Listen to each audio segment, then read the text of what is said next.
Hello friends, स्वागत है आप सभी का IYS प्लेटफॉर्म के यूट्यूब चैनल पर।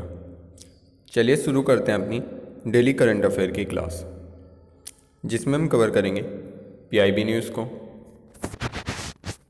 Famous newspaper like Dainik Jagran and Hindu में जो न्यूज़ चर्चा में है उसे हम कवर करेंगे। न्यूज़ ऑन एयर आकाशवाणी पर जो न्यूज़ चर्चा में है उसे हम कवर करेंगे।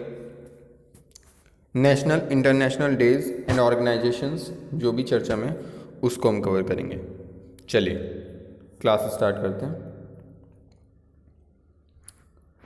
कर्मचारी राज्य बीमा निगम का स्थापना दिवस मनाया गया है 25 फरवरी को। कर्मचारी राज्य बीमा निगम ने अपना स्थापना दिवस 25 फरवरी को मनाया और ये 70वां स्थापना दिवस था। ESIC श्रम एवं रोजगार मंत्रालय के स्वामित्व वाला एक वैधानिक निकाय है। इसका प्रबंधन कर्मचारी राज्य बीमा निगम द्वारा ESI अधिनियम 1948 में निर्धारित नियमों और विनियमों के अनुसार किया जाता है। इसकी स्थापना वर्ष 1952 में हुई थी राज्य कर्मचारी बीमा निगम की। नेक्स्ट न्यूज़, केंद्र ने 43 अतिरिक्त सचिव स्तर के अधिकारियों की नियुक्ति को मंजूरी दे दी है। कैबिनेट की नियुक्ति समिति ने 43 अतिरिक्त सचिवों और संयुक्त सचिव स्तर के अधिकारियों की नियुक्ति और समय से पहले स्वदेश वापसी को मंजूरी दे दी है। गीता मितीना को 5 साल के कार्यकाल के लिए कृषि एवं किसान कल्याण विभाग में संयुक्त सचिव नियुक्त किया गया है। ये गीता मित्तल है। और श्रीकांत नागुलापल्ली को कैबिनेट सचिवालय का संयुक्त सचिव नियुक्त किया गया है। आई होप आपको पता लग गया। मिथिलेश तिवारी को लेकर आई गई पुस्तक उड़ान एक मजदूर बच्चे की। गायक अनूप जलोटा ने फरवरी 2022 में एक कार्यक्रम में उड़ान एक मजदूर बच्चे की पुस्तक का विमोचन किया। इस पुस्तक के लेखक मिथिलेश तिवारी हैं। यह कैप्टन AD माने की जीवन यात्रा के बारे में है कि कैसे उन्होंने अपने करियर ग्राफ में शून्य से शिखर तक का सफ़र तय किया। इसी कार्यक्रम के दौरान मानेक सम्मान से पद्मश्री डॉक्टर सोमा घोष, गायक डॉक्टर निमेश मेहता आदि को सम्मानित किया गया। चलिए नेक्स्ट न्यूज़ देखते हैं। 3 और राफेल जेट फ्रांस से पहुंचे भारत। आपका पता होगा कि भारत फ्रांस से राफेल खरीद रहा है, तो अब उसी के क्रम में उसने 3 और राफेल भारत को दिए हैं। भारतीय वायुसेना के 3 और राफेल लड़ाकू विमान फरवरी 2022 में फ्रांस से भारत पहुँचे। भारत को अब 36 राफेल जेट विमानों में से कुल 35 प्राप्त हुए हैं, जिसके लिए उसने सितंबर 2016 में फ्रांस के साथ एक अनुबंध पर हस्ताक्षर किए थे। 2016 में भारत ने फ्रांस के साथ अपने अब तक के सबसे बड़े रक्षा सौदे पर हस्ताक्षर किए थे, जिसके तहत 36 राफेल लड़ाकू विमानों को भारतीय वायुसेना में शामिल किया जाना था। चलिए नेक्स्ट न्यूज़ देखते हैं। भारतीय नौसेना और HAL के बीच म्यूचुअल एक्सप्रेशन ऑफ इंटरेस्ट पर हस्ताक्षर हुए हैं। ये आप देख सकते हो, ये ध्येय वाक्य वायुसेना का। भारतीय नौसेना और HAL ने 24 फरवरी 2022 को एक म्यूचुअल एक्सप्रेशन ऑफ इंटरेस्ट पर हस्ताक्षर किए। यह नौसेना वैमानिकी प्रौद्योगिकी संस्थान कोची और HAL हिंदुस्तान एरोनॉटिक्स लिमिटेड प्रबंधन अकादमी बेंगलोर के बीच संकाय विनिमय कार्यक्रम की सुविधा प्रदान करेगा। इस संधि का उद्देश्य प्रशिक्षुओं के बीच प्रमुख कौशल सेट के विकास की सुविधा प्रदान करना है, ताकि उन्हें नवीनतम विमानन तकनीकों की अपनाने में मदद मिल सके। चलिए नेक्स्ट न्यूज़ देखते हैं। नित्यानंद राय द्वारा नई दिल्ली में BPRND द्वारा प्रकाशित पुस्तकों का विमोचन हुआ है। Bureau of police research and development है ये। केंद्रीय गृह राज्य मंत्री नित्यानंद राय ने 25 फरवरी को नई दिल्ली में bureau of police research and development द्वारा प्रकाशित पुस्तकों का विमोचन किया। इनमें से 3 को केंद्रीय पुलिस प्रशिक्षण अकादमी भोपाल द्वारा प्रकाशित किया गया है। उनमें से एक का शीर्षक है साइबर क्राइम से परिचय। ब्यूरो ने अशुभ परिकलक की आवश्यकताओं को पूरा करने के लिए उपकरणों का एक संग्रह भी प्रकाशित किया है। 25 फरवरी से शुरू हो रहा है भारतीय वायुसेना का बहुपक्षीय अभ्यास मिलन 2022। आप सबको पता होगा मिलन 2022 के बारे में। भारतीय नौसेना का बहुपक्षीय अभ्यास मिलन 2022 आंध्र प्रदेश के विशाखापट्टनम में 25 फरवरी से शुरू किया जा रहा है। यह 9 दिनों की अवधि में 2 चरणों में आयोजित किया जाएगा, जिसमें बंदरगाह चरण 25 फरवरी से और समुद्री चरण 1 मार्च से 4 मार्च तक निर्धारित है। अभ्यास की विषय वस्तु कैमराडरी, काहेजन, कोलैबोरेशन है। इसमें 40 से अधिक देश भाग ले रहे हैं। ठीक है, आपको पता होना चाहिए, मिलन इंपॉर्टेंट होता है। कनाडा ने किया अपने पहले पादप आधारित कोविड-19 वैक्सीन को प्रमाणित। कनाडा ने पादप आधारित कोविड-19 वैक्सीन के उपयोग को प्रमाणित करने वाला पहला देश बन गया है। मेडिकैगो का 2 खुराक वाला टीका 18 से 64 वर्ष की आयु के वयस्कों को दिया जा सकेगा। यह निर्णय 24,000 वयस्कों के अध्ययन पर आधारित था, जिसमें पाया गया कि टीका 71% प्रभावी है। मेडिकैगो वायरस जैसे कणों को विकसित करने के लिए जीवित कारखानों के रूप में पौधों का उपयोग करता है, जो स्पाइक प्रोटीन की नकल करते हैं और जो कोरोना को कवर करता है। चलिए नेक्स्ट न्यूज़ देखते हैं। अडानी एंटरप्राइज ने बेची डीसी डेवलपमेंट हैदराबाद और एनडीसीएल में हिस्सेदारी। अडानी एंटरप्राइजेस लिमिटेड ने DC development Hyderabad private limited और नायदा डाटा सेंटर में अपनी पूरी हिस्सेदारी अडानी कॉनेक्स प्राइवेट लिमिटेड को बेचने की घोषणा की है। नतीजतन डीसी डेवलपमेंट हैदराबाद और एनडीसीएल कंपनी की पूर्ण स्वामित्व वाली सहायक कंपनी नहीं रह गई है। विनिवेश 22 फरवरी 2022 को किया गया था। ठीक है, जैसे इन्वेस्टमेंट कर रहा है वो अपना। भारत को अप्रैल दिसंबर 2021 में प्राप्त हुआ कुल 60 billion FDI, 60 billion US dollar का। ठीक है, सरकार के आंकड़ों के अनुसार अप्रैल से दिसंबर 2021 के दौरान भारत को कुल 60 बिलियन अमेरिकी डॉलर का प्रत्यक्ष विदेशी निवेश प्राप्त हुआ है। यह 2020-21 की समान अवधि में प्राप्त 67 बिलियन अमेरिकी डॉलर के FDI की तुलना में 10% कम है। 2021-22 के अप्रैल से दिसंबर की अवधि के दौरान FDI के माध्यम से इक्विटी प्रवाह 43.1 अरब डॉलर है, जो वित्त वर्ष 2020-21 में प्राप्त 51.4 अरब डॉलर से 16% कम है। सरकार ने दी IBFRT योजना को 5 साल तक जारी रखने को मंजूरी। सरकार ने 364 करोड़ रुपए के वित्तीय परिव्यय के साथ 5 साल की अवधि के लिए अप्रवासन वीजा विदेशी पंजीकरण ट्रैकिंग योजना को जारी रखने की मंजूरी दी है। यह योजना अप्रैल 2021 से मार्च 2026 तक प्रभावी रहेगी। IBFRT के शुरू होने के बाद वीजा और ओवरसीज सिटीजनशिप ऑफ इंडिया के कार्डों की संख्या में 7.7% की चक्रवृद्धि वार्षिक वृद्धि दर CAGR से वृद्धि दर्ज की गई है। मालदीव को जोड़ने के लिए जियो का नया सबसी केबल इंडिया एशिया एक्सप्रेस नाम से लॉन्च किया गया है। ये आपको पता होना चाहिए पाइपलाइन कितनी इंपॉर्टेंट होती है किसी भी देश के लिए, तो ये तो 2 देशों के बीच में है। Reliance Jio Infocomm Limited next generation multi terabit undersea cable को मालदीव में लैंड कराएगा। यह दक्षिण एशियाई देश को भारत और सिंगापुर से जोड़ेगा। हुल-हुमले मालदीव में नई Bharat Asia express undersea cable 100 GB प्रति सेकंड की गति से 16,000 किलोमीटर से अधिक की क्षमता के 200 TB प्रति सेकंड से अधिक की क्षमता प्रदान करेगा। अंतर्राष्ट्रीय रबड़ अध्ययन समूह का नेतृत्व करेगा भारत। भारत को सर्वसम्मति से अंतर्राष्ट्रीय रबड़ अध्ययन समूह की नई अध्यक्षता के लिए चुना गया है। डॉक्टर KM राघवन रबड़ बोर्ड ऑफ इंडिया के कार्यकारी निदेशक IRSG के प्रतिनिधिमंडल के प्रमुख के नए अध्यक्ष चुने गए हैं।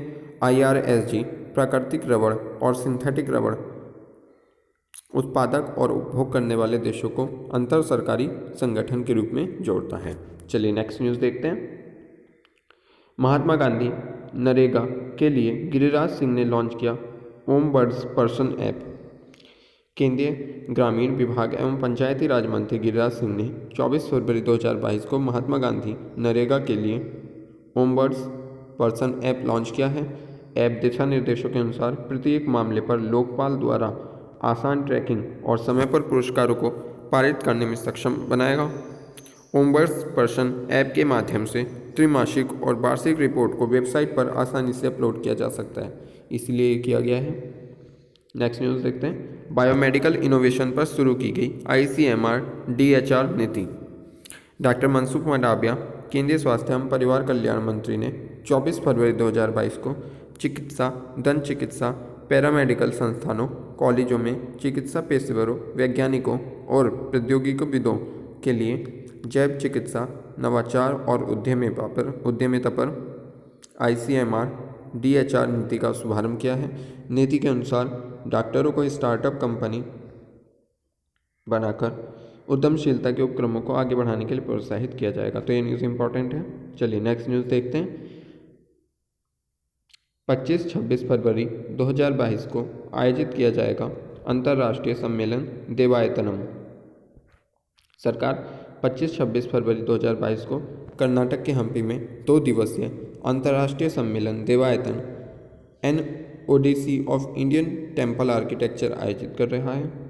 केंद्रीय संस्कृति पर्यटन मंत्री जी किशन रेड्डी सम्मेलन का उद्घाटन करेंगे और उसे संबोधित करेंगे। सम्मेलन का उद्देश्य मंदिर वास्तुकला की विभिन्न शैलियों जैसे नागर, देसर आदि के विकास पर एक चर्चा शुरू करना है। चलिए नेक्स्ट न्यूज़ देखते हैं। दोस्तों, अगर आपने अभी तक हमारे चैनल को सब्सक्राइब नहीं किया है तो प्लीज़ चैनल को सब्सक्राइब कर लीजिए। अगर वीडियो अच्छी लगे तो वीडियो को अंत तक देखिए और वीडियो को प्लीज़ लाइक कर दिया कीजिए, क्योंकि आपके लाइक्स हमें इंस्पायर करते हैं नेक्स्ट वीडियो और भी बेहतर बनाने के लिए। और आपकी कोई भी क्वेरीज हो तो आप कमेंट सेक्शन में पूछ सकते हैं, मैं कमेंट सेक्शन को रीड कर लेता हूँ ताकि आपका कोई महत्वपूर्ण प्रश्न छूट ना जाए। चलिए नेक्स्ट न्यूज़ देखते हैं। भेल ने बीना में सफलतापूर्वक प्रारंभ किया सौर फोटोवोल्टिक संयंत्र। भारत हैवी इलेक्ट्रॉनिक्स लिमिटेड ने भारतीय रेलवे के लिए पूर्व मध्य प्रदेश के बीना में 1.7 मेगावाट फोटोवोल्टिक संयंत्र को सफलतापूर्वक प्रारंभ कर दिया है। यह संयंत्र सीधे भारतीय रेलवे के ट्रैक्शन सिस्टम को बिजली की आपूर्ति करेगा।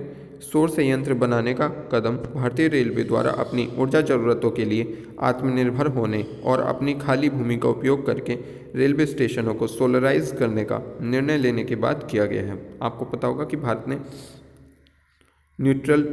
भारतीय रेलवे ने न्यूट्रलिटी का 2070 वर्ष तय किया है कि 2070 में कम्प्लीटली इंडिया न्यूट्रल हो जाएगा और 2030 तक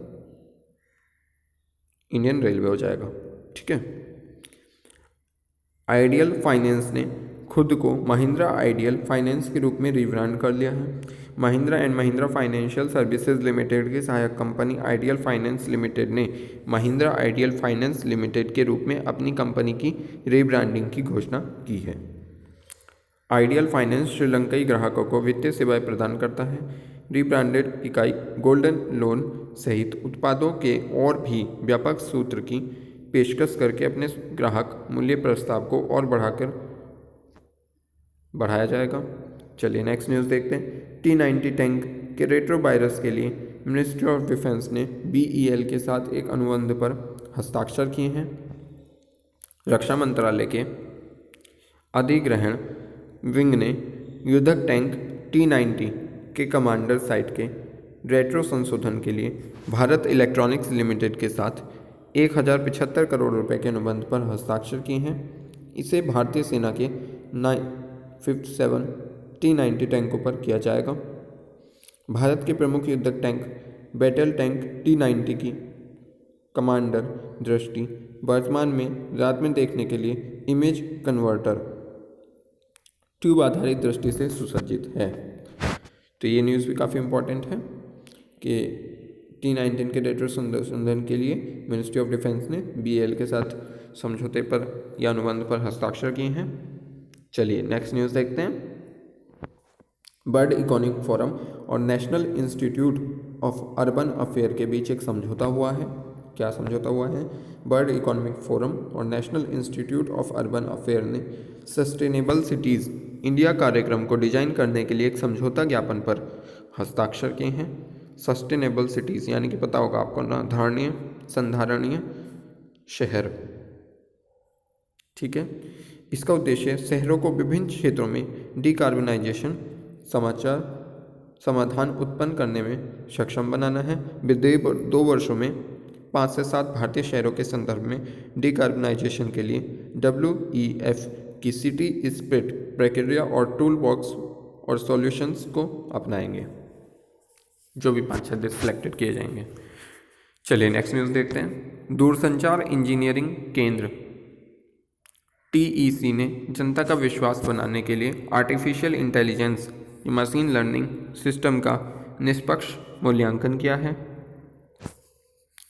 दूरसंचार विभाग की तकनीकी शाखा दूरसंचार इंजीनियर केंद्र TEC ने आर्टिफिशियल इंटेलिजेंस मशीन लर्निंग प्रणाली में जनता का विश्वास बनाने के लिए आर्टिफिशियल इंटेलिजेंस प्रणाली के निष्पक्ष मूल्यांकन के लिए एक ढांचा विकसित करने के लिए सुझाव आमंत्रित किए हैं। चलिए, क्योंकि जहाँ पे भी मशीन लर्निंग आ जाती है, मशीन्स आ जाती हैं, काम इलेक्ट्रिकली होता है, ई मोड पर होता है, तो वहाँ पर ह्यूमन एरर घट जाता है, इसलिए किया गया है। चलिए नेक्स्ट न्यूज़ देखते हैं। 42वीं सीनियर पुरुष राष्ट्रीय साइकिल पोलो चैंपियनशिप 2021-22 आयोजित होने जा रही है। वायुसेना खेल नियंत्रण बोर्ड हमेशा खेल में उत्कृष्टता प्राप्त करने का प्रयास और पेशेवर संतुष्टि में विश्वास करता है। वायुसेना की टीमों ने सभी संभावित अंग्रेज आयोजनों चैंपियनशिपों में उल्लेख प्रदर्शन किया है। 17 से 20 फरवरी 2022 तक मैसूर में आयोजित 42वीं राष्ट्रीय साइकिल पोलो चैंपियनशिप के आयोजन के दौरान वायुसेना की साइकिल पोलो टीम ने अपनी योग्यता साबित की और राष्ट्रीय चैंपियनशिप के रूप में सामने आई है। वायुसेना की साइकिल पोलो टीम ने फाइनल में प्रादेशिक सेना को 17-12 गोल से हराया और पोडियम पर सबसे ऊपर रही। चलिए नेक्स्ट न्यूज़ देखते हैं। संयुक्त सैन्य अभ्यास धर्म गॉर्जियन 2022 के लिए जापान की ग्राउंड सेल्फ डिफेंस फोर्स की टुकड़ी भारत पहुंची है। तो आपको पता होना चाहिए कि धर्म गार्जियन किसके बीच होता है, भारत जापान के बीच। ये एक संयुक्त सैन्य अभ्यास है। भारत और जापान के बीच संयुक्त सैन्य अभ्यास धर्म गार्जियन 2022 27 फरवरी 2022 से 10 मार्च 2022 तक कर्नाटक के बेलगावी, जो कि बेलगाम में के फॉरेन ट्रेनिंग नोड में आयोजित किया जाएगा। सैन्य अभ्यास धर्म गार्जियन 2022 तक एक केंद्रीय अभ्यास कार्यक्रम है जो साल 2018 से भारत में आयोजित किया जा रहा है। विशेष तौर पर विभिन्न देशों के साथ भारत द्वारा किए गए सैन्य प्रशिक्षण अभ्यासों की श्रृंखला में जापान के साथ अभ्यास धर्म गार्जियन वर्तमान वैश्विक परिस्थिति की पृष्ठभूमि में दोनों देशों द्वारा सामना की जाने वाली सुरक्षा चुनौतियों के संदर्भ में निर्णायक और अत्यंत महत्वपूर्ण है। चलिए नेक्स्ट न्यूज़ देखते हैं। पश्चिमी वायु कमान मंत्रालय मुख्यालय में कमांडरों का सम्मेलन हुआ है। पश्चिम वायु कमान के कमांडरों का सम्मेलन 24 फरवरी 2022 को सुब्रोतो पार्क नई दिल्ली में आयोजित किया गया। इस सम्मेलन में पश्चिमी वायु कमान के अंतर्गत आने वाले कमांडरों ने भाग लिया है। मुख्य अतिथि Air Chief Marshal Vivek Ram Chaudhari, वायुसेना अध्यक्ष की अगुवाई पश्चिमी वायुसेना के अफसर Commander in Chief Air Marshal Amit Dev द्वारा की गई और वायुसेना अध्यक्ष को कमान मुख्यालय आगमन पर सम्मान गारद भी प्रस्तुत किया गया, तो इसलिए इम्पॉर्टेंट है। चलिए नेक्स्ट न्यूज़ देखते हैं। हिंदुस्तान एरोनॉटिक्स लिमिटेड की तीसरी शीर्ष स्तरीय बैठक के दौरान भारतीय नौसेना और HAL के बीच रुचि की परस्पर अभिव्यक्ति पर भी हस्ताक्षर किए गए हैं। ठीक है, तो हिंदुस्तान एरोनॉटिक्स लिमिटेड और Naval institute of aeronautics limited ने हस्ताक्षर किए हैं। चलिए नेक्स्ट न्यूज़ देखते हैं। शिक्षा मंत्रालय ने भाषा सर्टिफिकेट सेल्फी अभियान का शुभारंभ किया है। ये न्यूज़ वेरी वेरी इंपॉर्टेंट है। आपको पता होगा कि शिक्षा मंत्रालय ने इससे पहले भाषा संगम ऐप लॉन्च की थी, जिसमें आप एक बेसिक समझ रख सकते हैं भारत की सभी भाषाओं की, 22 जो अनुसूचित है उन भाषाओं की एक बेसिक समझ रख सकते हैं। ठीक है। तो शिक्षा मंत्रालय ने संस्कृति विविधता को प्रोत्साहित करने, बहुभाषावाद को बढ़ावा देने और एक भारत श्रेष्ठ भारत की भावना का प्रसार करने के लिए भाषा सर्टिफिकेट सेल्फी अभियान शुरू किया है। क्या है भाषा सर्टिफिकेट सेल्फी अभियान? भाषा सर्टिफिकेट सेल्फी की इस पहल का उद्देश्य शिक्षा मंत्रालय और माई गॉव इंडिया द्वारा विकसित भाषा संगम मोबाइल ऐप को बढ़ावा देना है। लोग इस ऐप का उपयोग करके 22 अधिसूचित भारतीय भाषाओं में दैनिक उपयोग के 100 से अधिक वाक्य सीख सकते हैं। एक भारत श्रेष्ठ भारत के तत्वाधान में शुरू किया गया इस पहल का उद्देश्य यह सुनिश्चित करना है कि लोग भारतीय भाषाओं में बुनियादी संवाद कौशल हासिल कर सकें।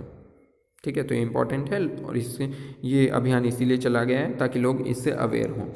इसमें कुछ सिलेक्टेड जो फ़ोटो होंगी, जिन्होंने अपनी सर्टिफिकेट के साथ फ़ोटो खींची होंगी सेल्फी, तो उन्हें प्रदर्शित किया जाएगा। चलिए, ताकि लोगों को इंस्पायर किया जा सके अधिक से अधिक। नेक्स्ट न्यूज़ देखते हैं। शहरी स्थानीय निकायों के लिए 6 राज्यों को 1348 करोड़ रुपए का अनुदान जारी किया गया है। वर्ष 2021-22 में स्थानीय शहरी निकायों के लिए अब तक कुल 10,699 करोड़ रुपए का अनुदान जारी किया जा चुका है।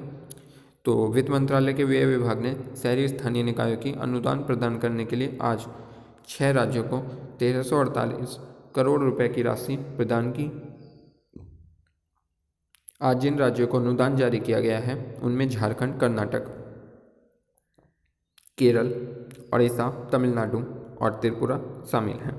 इससे पहले 4 राज्यों को किया गया था, आपको पता होगा, जिसमें आंध्र प्रदेश था, बिहार था। ठीक है, तो ये जारी किया गया है। छावनी बोर्ड सहित 10 लाख से कम आबादी वाले शहरों के लिए है जारी की गई अनुदान राशि, क्योंकि 2 पार्ट में डिवाइड किया जाता है ना क्षेत्रों को, 10 लाख से अधिक आबादी वाले और 10 से कम वाले। ठीक है। केंद्रीय गृह राज्य मंत्री नित्यानंद राय ने नई दिल्ली में पुलिस अनुसंधान एवं विकास ब्यूरो द्वारा प्रकाशित पुस्तकों का विमोचन किया। मैंने आपको अभी बताया था BPRND के बारे में।